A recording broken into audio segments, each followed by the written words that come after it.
Hey, hey! E aí, gente, tudo bem? Nós vamos estudar agora gestão escolar. Tranquilo, isso aí. Ai, Vinícius, gestão escolar cai em concursos? Meu Deus do céu, despenca, não é? Lá em Tendências, nós falávamos assim, que conforme a sociedade muda, a escola tende a também se transformar. Ou seja, a escola tende a acompanhar as mudanças sociais. Então, nós temos o quê? Nós temos, voltando-se para a gestão, nós temos a realidade social. Vejam lá, realidade social. Com base na realidade social, eu tenho uma concepção de educação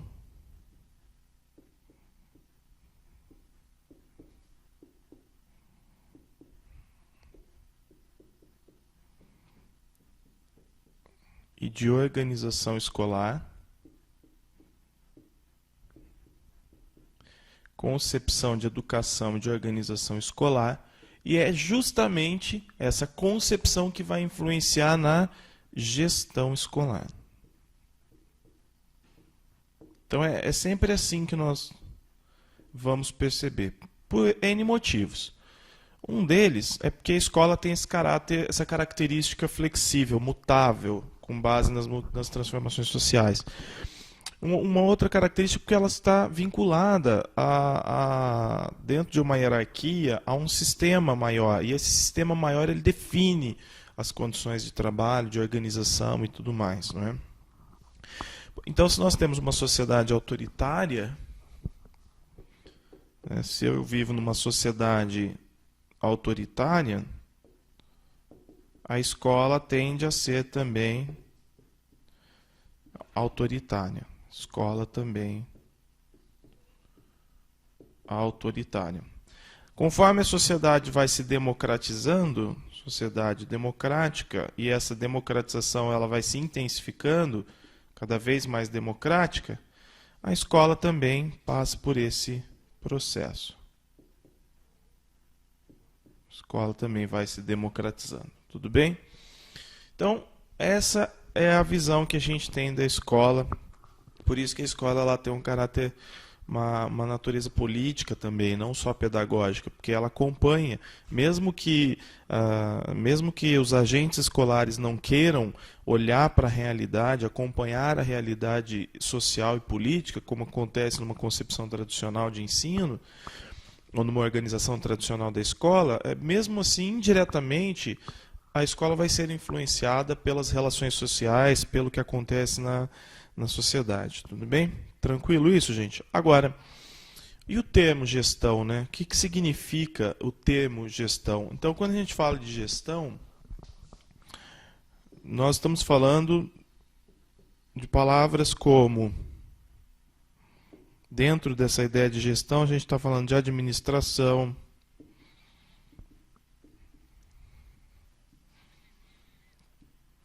organização,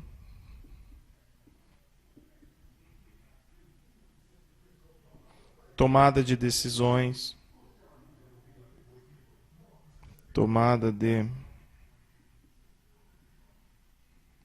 decisões, etc. Ok? Então, são essas as ideias que nós temos quando nós falamos de gestão. Necessidade de administrar na escola, necessidade de organizar, necessidade de tomar decisões, necessidade de, inclusive, de construir regras de convívio e de trabalho para a escola, né? Isso tudo é muito importante. Aqui eu só quero fazer um parênteses, que é o seguinte, uma observação aqui. Gestão educacional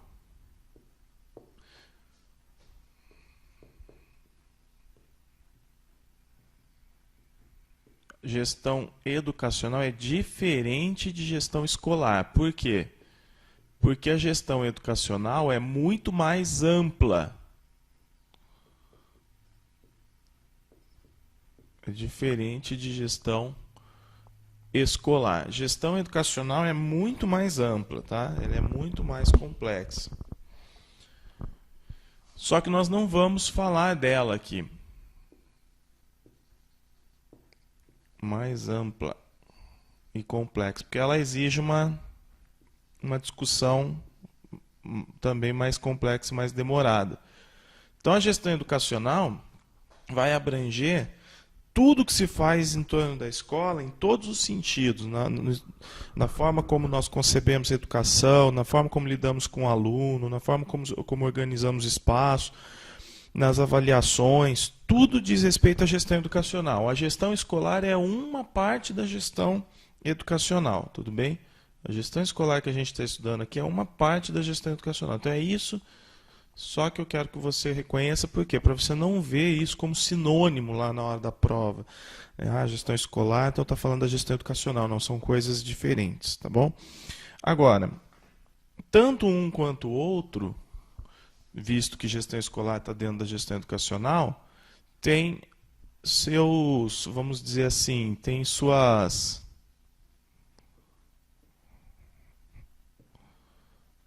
regras aí, não é? A serem seguidas. Regras, ou então vamos entender como um sistema a ser seguido. Que eu acho que a palavra melhor para nós é sistema. Que sistemas? Diretrizes educacionais. Então, a escola, para funcionar, ela precisa acompanhar, seguir as diretrizes educacionais. A LDB, por exemplo, é uma diretriz, é a Lei de Diretrizes e Bases da Educação. É ela que dá as normas e as bases para o todo, para que a educação funcione. E aí a gente tem as diretrizes específicas também, que chamamos de diretrizes curriculares, né?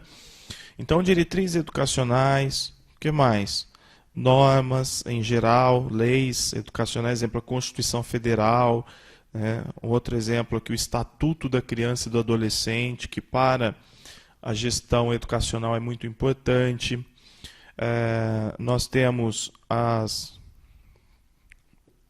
normas que são emanadas de órgãos como o MEC, o Conselho Nacional de Educação, as secretarias de educação, seja estadual ou municipal. Né? Então, isso tudo aqui, etc.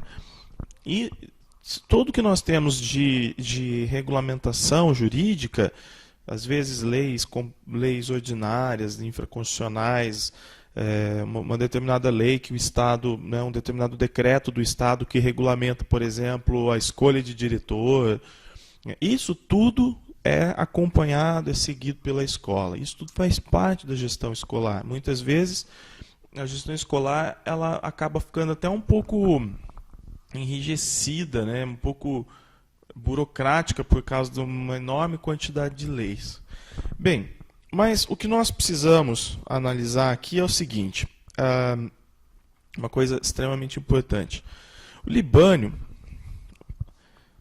vai trazer para nós, eu vou seguir aqui o Libânio vai trazer para nós alguns modelos ou tipos de gestão escolar. E no primeiro modelo ou tipo de gestão escolar, a gente tem uma gestão que é chamada de técnico-científica.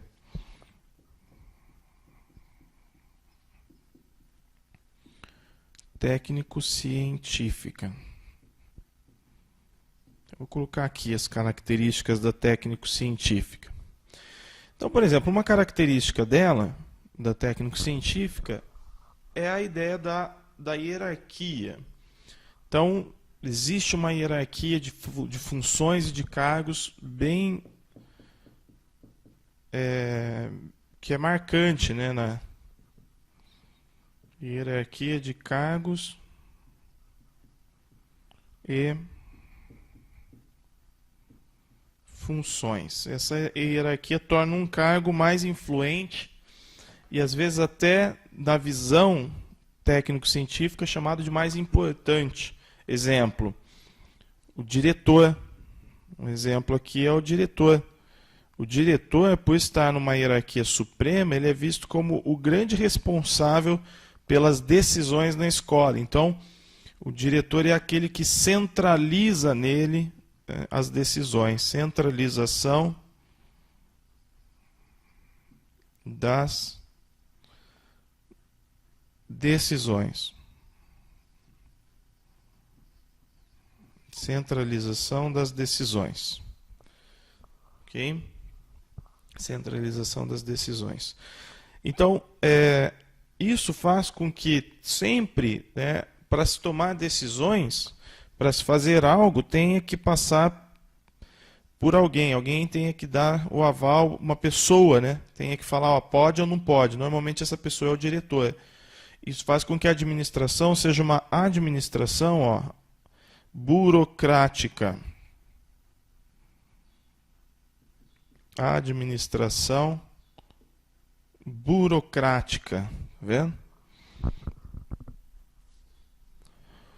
Comum isso, né? A gente está acostumado a ver isso nas escolas, é normal e é um sistema que nós precisamos trabalhar sempre em prol da ruptura desse sistema, porque hoje a realidade que nós vivemos é diferente. O sistema de regras, de normas, é muito rígido, né? Então, normas e regras rígidas. Então a norma diz que pode, a regra, a lei diz que pode, senão não pode.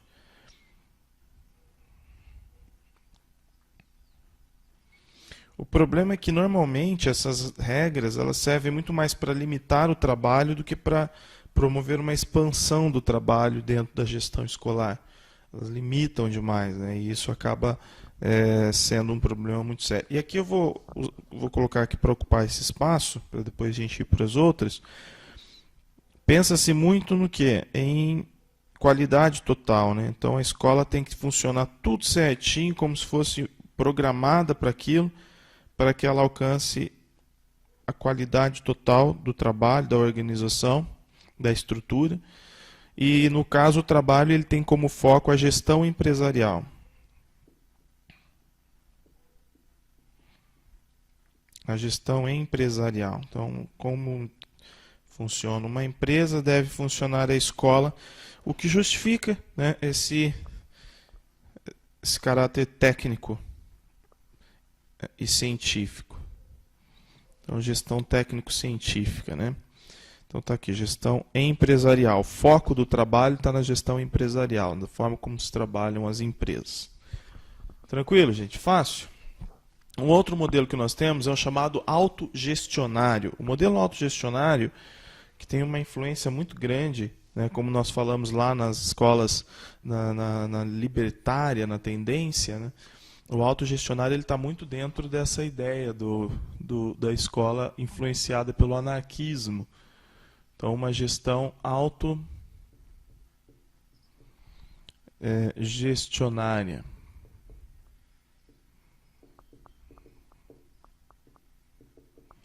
A autogestionária é muito simples e não é fácil de se ver também em funcionamento.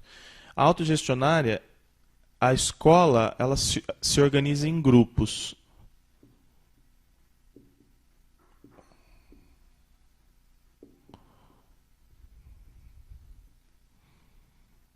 E esses grupos têm total autonomia para a realização do trabalho, da organização da escola, das atividades da escola, das funções e tudo mais. Então, o grupo acaba estabelecendo, vou colocar em azul aqui, ó, esses grupos estabelecem regras próprias de trabalho.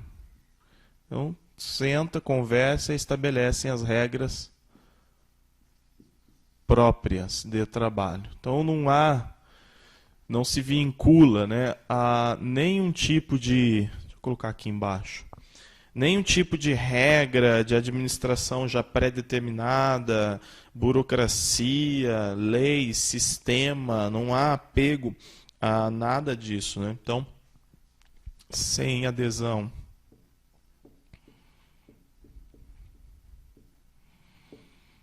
a leis, regras, burocracia.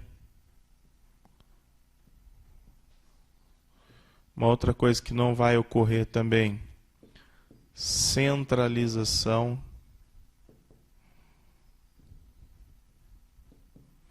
de poder.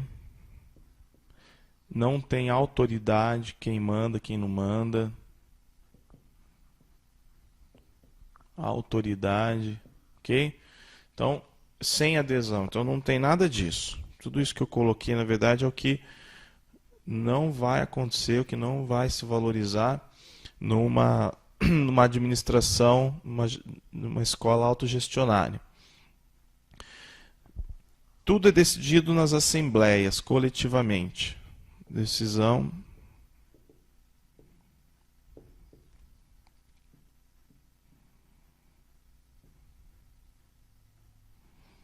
em assembleias, sempre decisões coletivas. Tudo bem? E os cargos, para fazer parte dos cargos, são realizados os processos eletivos. Então há uma alternância nos cargos, não tem alguém que fique sempre naquela membro do grupo dentro da administração. Então processos eletivos, rotatividade de profissionais, para que não haja um benefício, vamos dizer assim, uma concentração de poder em torno de uma ou outra pessoa, em torno de um ou outro indivíduo. E obviamente que sendo então o grupo formado coletivamente, ele ditando suas próprias regras e tudo mais, acredita-se muito na responsabilidade coletiva, né? Então todos eles são responsáveis pelo sucesso, pelo fracasso daquilo que vai acontecer, porque foram eles que determinaram todos os caminhos sem nenhuma imposição, sem nenhuma influência de órgão, regra, qualquer coisa externa ao grupo, à escola, tá bom? Mas não é muito comum de se ver isso. Agora, um outro tipo de gestão é a gestão interpretativa.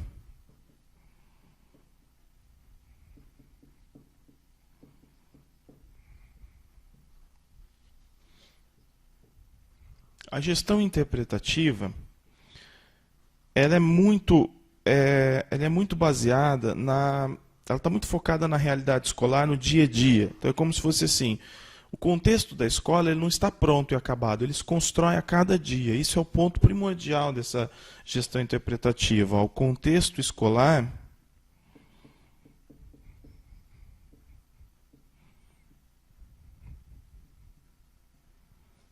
não é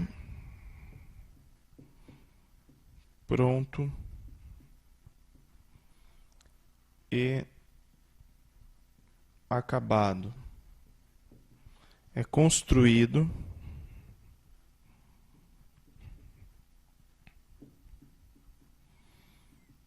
diariamente. Ok? É construído diariamente. Eu acho que isso é um ponto muito importante, um ponto fundamental que nós devemos seguir aqui na gestão interpretativa. Agora, se ela é interpretativa, quer dizer o quê? A escola se constrói a partir de relações sociais, de relações pessoais, subjetivas. E dentro dessas relações, muita coisa, vamos dizer assim, pode acontecer, não é? Todos os dias. Cada situação deve ser devidamente interpretada, cada situação deve ser levada em consideração. Então a gente tem o quê? A ênfase dela é na interpretação das mais variadas situações, não tem uma regra comum para todas. Cada uma tem muita importância e deve ser interpretada. Então a ênfase na interpretação das mais variadas situações.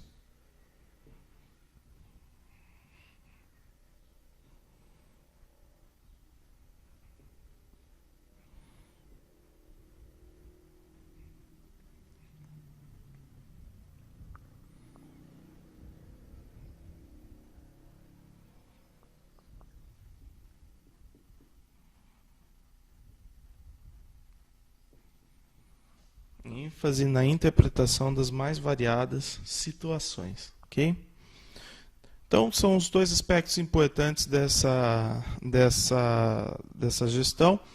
Como nós estamos falando de interpretação, ou seja, cada pessoa precisa pensar a respeito daquilo e as pessoas não têm necessariamente opiniões diferentes, há uma valorização da intersubjetividade, né, do diálogo, das discussões em torno de um determinado problema ou situação, a valorização do que cada um tem a dizer, da forma como cada um pensa. Então isso é fundamental. Então valoriza-se muito, você pode complementar aqui, valoriza-se muito a intersubjetividade. Beleza? Tranquilo, né, gente? Sem crise. Agora, uma que é campeã nas provas,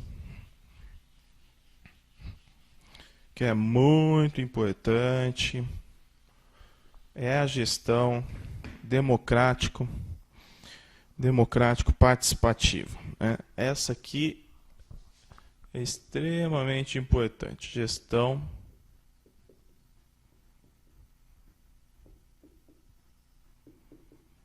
democrático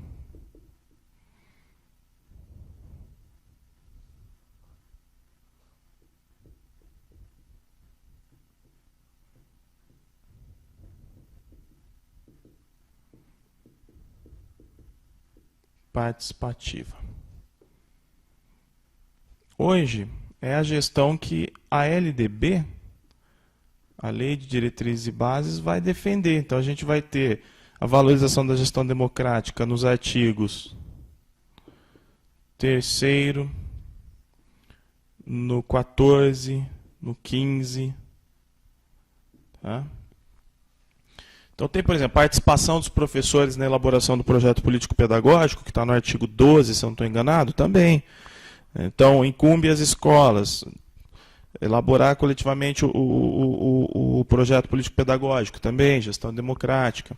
Então, esses artigos eles são bem importantes. Qual que é a base dessa gestão? A base dessa gestão é a seguinte. A lei, no caso, a LDB, dentre outras diretrizes aqui, a Constituição Federal, etc., ela vai falar assim, olha, a gestão tem que ser democrática. Tudo bem? Então, a lei determina a necessidade do trabalho coletivo. O que nós entendemos por trabalho coletivo? Que é a base dessa gestão. Então, aqui dentro da escola, as pessoas vão ter que seguir pelo menos 3 situações para que isso dê certo. Primeiro, atuação. Então, quem está lá na escola tem que participar, tem que querer participar, tem que ter vontade de participar. Então, essa atuação quer dizer o quê? Participação.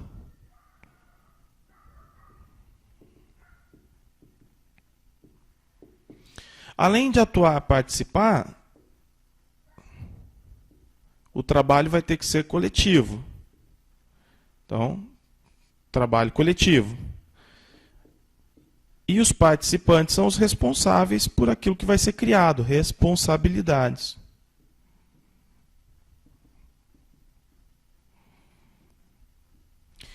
Então, depois que se define coletivamente as ações, as responsabilidades se tornam individuais. O trabalho é coletivo, mas as responsabilidades se tornam individuais. Uma vez que foi tomada uma determinada decisão em torno do que vai ser feito, cada indivíduo é responsável por contribuir com aquilo. Então, quando cada um contribui para uma base comum, então essa forma-se aí uma gestão democrático-participativa. Então, a palavra democrático, você fala, tudo bem, a participação eu entendi, todos têm que participar e têm que querer participar, né? Não adianta, me desculpem, não adianta uma escola em que algumas pessoas querem participar e outras não fazem questão. Tem que ter essa cultura da participação. Mas você pergunta, Vinícius, por que é democrático, né? Onde que está o democrático? A participação é fácil entender. O democrático é o seguinte, é a construção da escola partindo-se de uma base comum.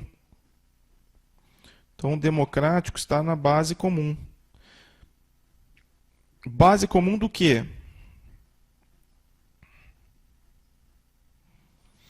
Base comum do quê, Vinícius? Base comum, no caso, seria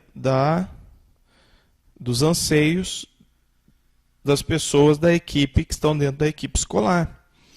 Então, o que é comum, né? Se nós sentarmos para conversar, para discutir alguma coisa, o que é qual parecer é comum que todos têm interesse que aconteça, que todos gostariam que fosse uma realidade na escola, ou que a maioria tem interesse que aconteça na escola? Isso é a base comum. Então, a gestão é democrática quando essa base comum ela é buscada, quando nas reuniões, quando nos processos de decisão coletivos, os planejamentos, haja essa preocupação em ouvir todos, né, em tentar adequar uma situação que seja comum para que não haja os vencedores e perdedores, para que todos ganhem, para que todos participem e para que todos ganhem. Né? Bem, os aspectos subjetivos, então, o que cada um acha, é extremamente importante. Aqui eu acho que é um ponto muito necessário aí para ser discutido. Ó, quer ver? Nós temos que entender isso aqui, ó, porque existem, gente, as falsas gestões democráticas. Por exemplo, o diretor, coordenador ou diretor e secretaria de educação decidem tudo numa sala fechada e depois fazem uma reunião com os professores, mais para impor a ideia, para que os professores comprem essa ideia ou para perceber quem é resistente a ela do que para ouvir. Isso não é democrático, isso é chamado de democrático, mas não é democrático, é uma realidade. Quantas e quantas vezes tem decisões que os professores simplesmente, né, participou de uma reunião em que a decisão já foi tomada anteriormente, foi imposta naquele momento que se diz democrático, né? Outra coisa, tem várias formas de participação. A pessoa pode participar, nós vamos fazer uma reunião, une um monte de gente, mas só uma fala, só uma dá suas opiniões, só uma dá seus pareceres. Isso não é democrático. Então, depende muito da forma como se participa, não é? Então, o que vai acontecer? Quando nós juntamos pessoas, é muito comum nós observarmos as subjetividades. Cada um tem algo a dizer. Então, ouvir essas subjetividades é fundamental. As subjetividades, elas representam, na verdade, uma exposição de ideias. Uma exposição de ideias e de pareceres que são necessárias. Exposição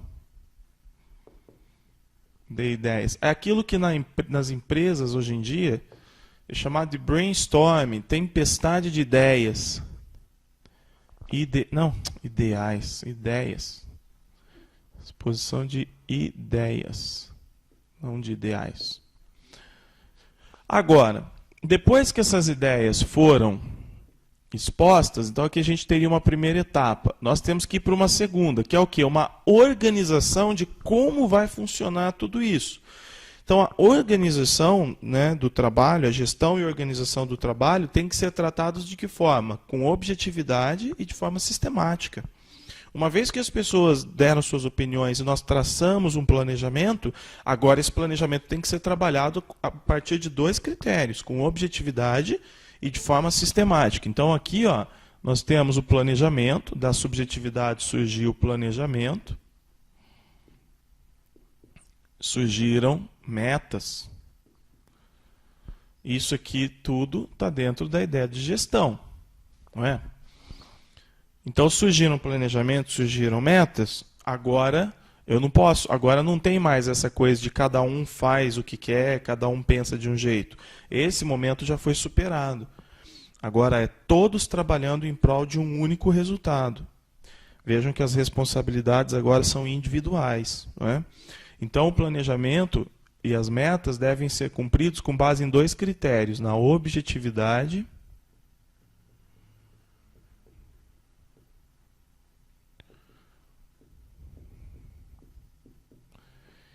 e no critério da sistematização, ou seja, o trabalho tem que ser sistemático.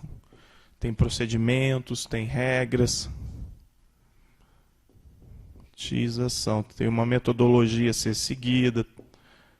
Agora, daqui a pouco eu vou trazer algumas palavras ou valores que devem estar dentro desse trabalho de gestão, não é? E o que é importante, né? A gente poderia até colocar aqui uma terceira etapa desse trabalho. Então, as pessoas se reúnem, discutem, depois traça-se o planejamento com as metas e depois a avaliação contínua, para sabermos se aquilo que foi delimitado está acontecendo ou se há necessidade de mudança, né? Uma avaliação contínua. Bem,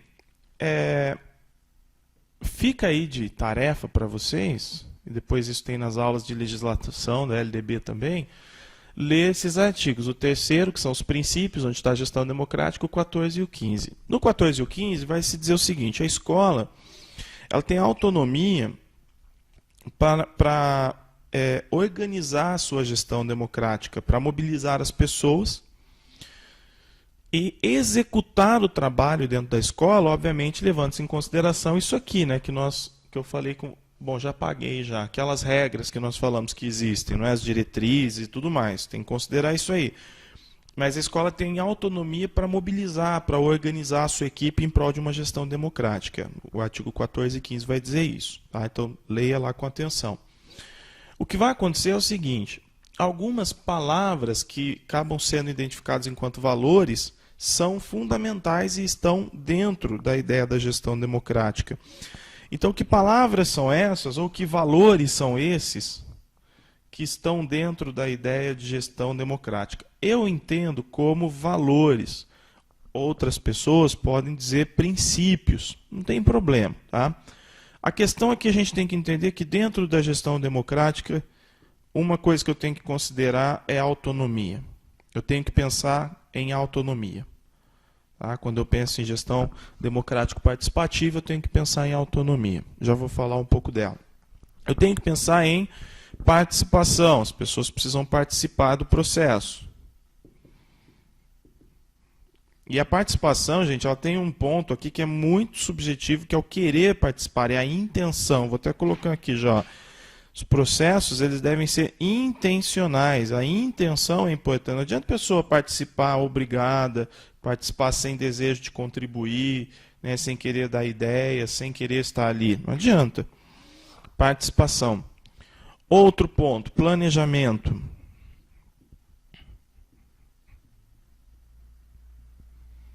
Outro, flexibilização. A flexibilização é aquela ideia que nós temos, inclusive do projeto político-pedagógico. Eu construo um projeto político-pedagógico e a gestão democrática é o ponto de partida para a construção do projeto político-pedagógico. Ele deve ser feito coletivamente, de acordo com a LDB, não é? Mas se algo não der certo, ele tem que haver essa flexibilidade para poder mudar no meio do caminho. E a responsabilidade. Então, não é aquela coisa, decidimos, vamos lá, fizemos, mas não deu. Não é muito assim. A coisa tem que ser essas intenções aqui, ó. A intenção de participar e de querer fazer a coisa dar certo, ela tem que estar ligada também à responsabilidade. Ou seja, cada um tem que se esforçar o máximo possível para que aquela intenção que foi definida, aquele planejamento que foi feito, dê certo, para que o resultado seja um resultado favorável para a comunidade escolar como um todo, né? Para a comunidade escolar como um todo. Então, esses aqui são valores: autonomia, participação, planejamento, flexibilização. Quando você está resolvendo uma questão de concurso, na alternativa certa, você tem que buscar esses valores. E a alternativa que traz valores que são opostos a esses são normalmente alternativas erradas. Óbvio que aqui a gente está estudando para concurso, mas eu não preciso pensar a educação assim, não é? Vamos pensar a educação como ela é, usar esses conteúdos para nós entendermos melhor a educação e aí, consequentemente, você consegue ir bem nas suas provas. Então, estão aqui esses valores. Com relação à autonomia, é muito importante que se tenha cuidado, né, quando nós falamos de autonomia. Então, eu vou colocar aqui, ó, cuidado. O cuidado é assim, né? Cuidado, acho que é isso, hein? Cuidado, ou não, ou é para cima. Não sei, acho que é para baixo. Por que cuidado, gente? Porque o que vai acontecer é o seguinte: às vezes a escola e as pessoas confundem o significado de autonomia. Imagina aquela pessoa que acha assim, eu quero ter autonomia, então eu faço tudo de acordo com a forma que eu penso, sem levar em consideração o coletivo ou os outros órgãos dentro da educação. Não adianta. O indivíduo que pensa assim, né, eu tenho autonomia para fazer, então eu acho que o que eu estou fazendo é certo, eu assumo a responsabilidade e vou em frente, ele está agindo totalmente contra a ideia de gestão democrático-participativa. Porque na gestão democrático-participativa, a primeira coisa que tem que acontecer, as pessoas têm que sentar juntas, se unir para discutir um determinado assunto. Elaborar, expor ideias, planejar conjuntamente as metas e depois fazer uma avaliação contínua do que está sendo feito, quem está cumprindo seu papel, não está, do que foi planejado corretamente ou não. Então a autonomia precisa ter muito assim, é preciso que haja muito uma percepção muito adequada do que seja a autonomia, né? Porque senão senão os profissionais tendem a querer assumir sozinhos as responsabilidades em torno dos seus ideais, dos seus valores, das suas ideias. E da mesma forma a escola não pode achar que a autonomia seja se distanciar dos sistemas de educação. Então, eu não quero mais saber o que o MEC fala, nada disso. Então, essa autonomia não é a autonomia da gestão democrático-participativa. Essa autonomia que desconsidera os sistemas de educação, que não pede um auxílio, que não traz o secretário de educação para dentro da escola para discutir questões, essa não é democrático-participativa, ela é autogestionária. Então são coisas diferentes, tudo bem? Porque daí ela não está vinculada a nenhum tipo de hierarquia, de poder, nada. Então a escola ela precisa agir com autonomia, mas considerando que existem diretrizes, que existem regras. Então, o que acontece? As leis representam possibilidades de atuação. A lei e os ordenamentos dentro da educação, eles estruturam o trabalho educacional. E dentro dessa estrutura existem várias possibilidades de trabalho. Então, você tem lá 10 formas de agir corretamente. Exemplo, né? 10 formas de agir corretamente. Você pode discutir, né? O que vai usar dessas 10 ou que caminho vai seguir dentro das possibilidades. Então, primeiro existem leis, depois as possibilidades. Agora, é óbvio que se a lei não é democrática, né, às vezes alguns estados, por exemplo, por causa de política, o que eles fazem? Eles, por exemplo, determinam lá que não vai mais ter eleição de diretores, né, que o diretor vai continuar no cargo efetivo, não vai ter eleição, quando na verdade já estava prevista a eleição de diretores. Então isso não é democrático. Aí cabe à comunidade escolar pressionar o órgão público, né, que é uma pressão em prol da cidadania, da democracia, pressionar para que a lei seja condizente com os processos democráticos. Mas o ponto de partida de atuação da escola e da gestão são as leis, as regras, as ordenações que estão no âmbito das secretarias. Agora é óbvio também que o MEC, as secretarias de educação, o Conselho Nacional de Educação, né, suas câmaras de educação básica, educação superior, precisam chamar mais os professores, né, alunos, para discutir também. Não adianta simplesmente criar regras lá no âmbito federal e impor para as escolas. Muitas delas não dão certo.